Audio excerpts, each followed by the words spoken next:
Right, here we are, new episode, and with a new subject. This one I have decided to do about the video game series Kingdom Hearts. Now, people say that oh, it's got Disney characters in it, oh, it's for children and that, but it's I think I'm not sure of the ratings of some of them, but they've got all of them have got really good storylines. In all honesty, some of them are a bit the gameplay aspects are a bit difficult to get into, in all honesty. So that's sort of it's a bit difficult. Then you've got some of the games were I was a bit less sold on than others, and others I thought were brilliant.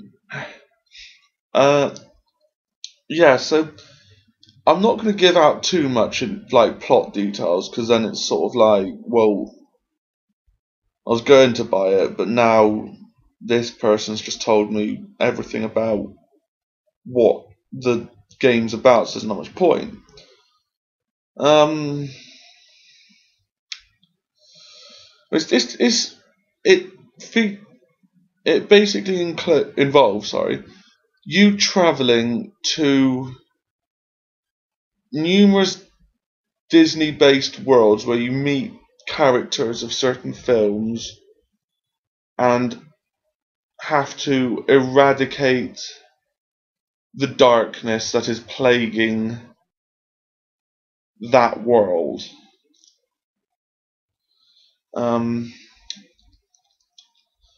That's the main series, and then you've got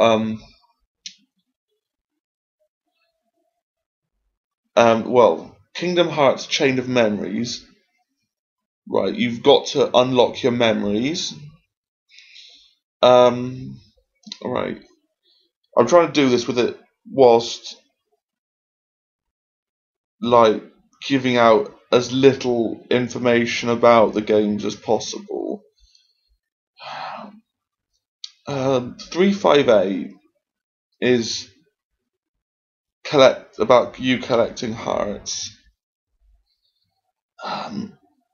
Coded is about erasing bugs in the journal that is created.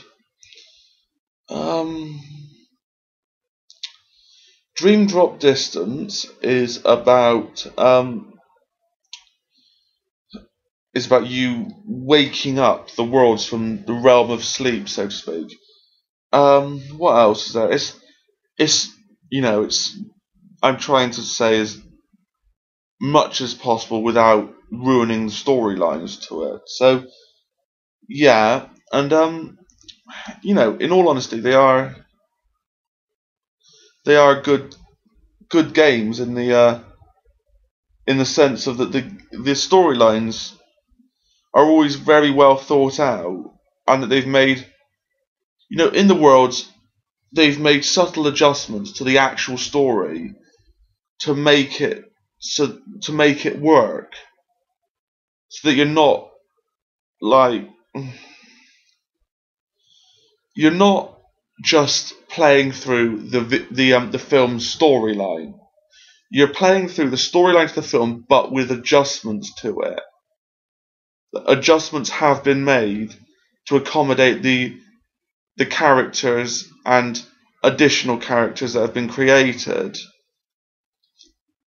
So yeah, there's some really good worlds that they've thought of putting in. I thought that one particularly good one was Tron, which, yeah, I think that's Disney. And they've also put The Nightmare Before Christmas in, which wasn't Disney, but they still added it very well to the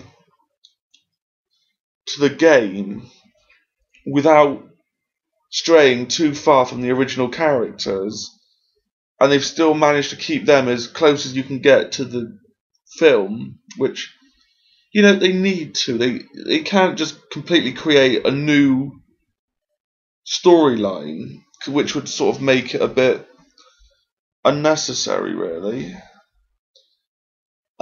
Yeah. So I could reel off the complete list of what the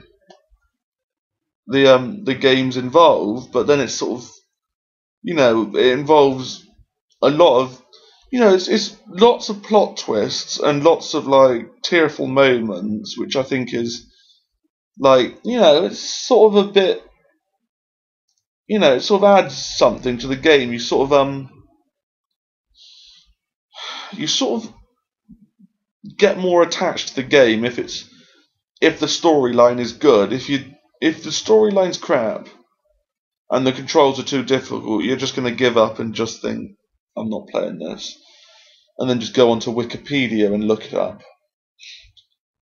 So yeah, so I definitely recommend the Kingdom Hearts series if you're thinking about playing it.